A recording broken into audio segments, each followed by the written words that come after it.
As the U.S. federal government moves to slash billions in scientific research funding, universities and governments across the world are launching new initiatives to attract affected American scientists. Programs in Canada, Europe, and Australia aim to offer early career researchers funding, academic freedom, and long-term. Canada's Canada Leads program, launched in April, focuses on biomedical researchers. France's Aix-Marseille University introduced Safe Place for Science in March, pledging to welcome US-based scientists who feel restricted in their work. Australia's Global Talent Attraction Program, also launched in April, promises competitive salaries and relocation packages. Since World War II, US scientific leadership has relied heavily on federal funding for independent universities and research agencies. That system is now under pressure. President Donald Trump's administration has proposed steep budget cuts, about 40% to the National Institutes of Health and 55% to the National Science Foundation. The the Trump administration is spending its first few months reviewing the previous administration's projects, identifying waste, and realigning our research spending to match the American people's priorities and continue our innovative dominance, said White House spokesperson Kush Desai. The Trump administration is spending its first few months reviewing the previous administration's projects, identifying waste, and realigning our research spending to match the American people's priorities and continue our innovative dominance, said White House spokesperson Kush Desai. As a result, many U.S. universities are cutting staff, halting graduate admissions, and freezing hiring. On top of that, the administration recently attempted to block Harvard University from enrolling international students, a decision that has been paused by a court. Foreign institutions are closely watching.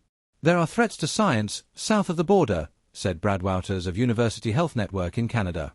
There's a whole pool of talent, a whole cohort that is being affected by this moment. Programs abroad are appealing not just with funding, but by emphasizing academic freedom. The European Union recently launched Choose Europe for Science, with Commission President Ursula von der Leyen calling for legal protection of research freedom. UK-based recruiter Natalie Derry from Whit Kiefer reported a 25 to 35% increase in US applicants seeking global roles. "We are getting a much higher hit rate of people showing interest," she said. Still, she noted that international relocation poses challenges, from childcare and elder care to pension system differences. Some U.S. researchers say they are considering relocation for the first time. Brandon Coventry, a postdoctoral fellow at the University of Wisconsin-Madison, said uncertainty. Still early, several global institutions report strong interest from U.S.-based researchers. France's Institute of Genetics, Molecular and Cellular Biology received double the U.S. applications compared to last year. Germany's Max Planck Society also saw a threefold rise in applications from American scientists to its Lise Meitner Excellence Program for young female researchers. Others are more cautious. Mariana Zhong, a researcher at New York University, said losing her National Science Foundation grant made her feel the U.S. was no longer interested in her work. "It's no easy solution, just fleeing and escaping to another country," she said.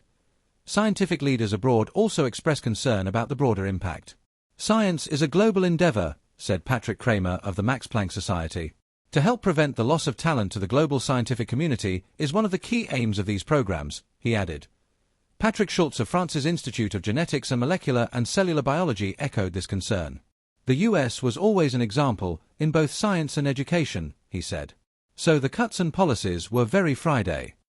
While the recruitment programs vary in scale, it's unclear whether the total positions offered abroad can match the losses in the US. Despite current cuts, the US remains the top global funder of R&D, contributing 29% of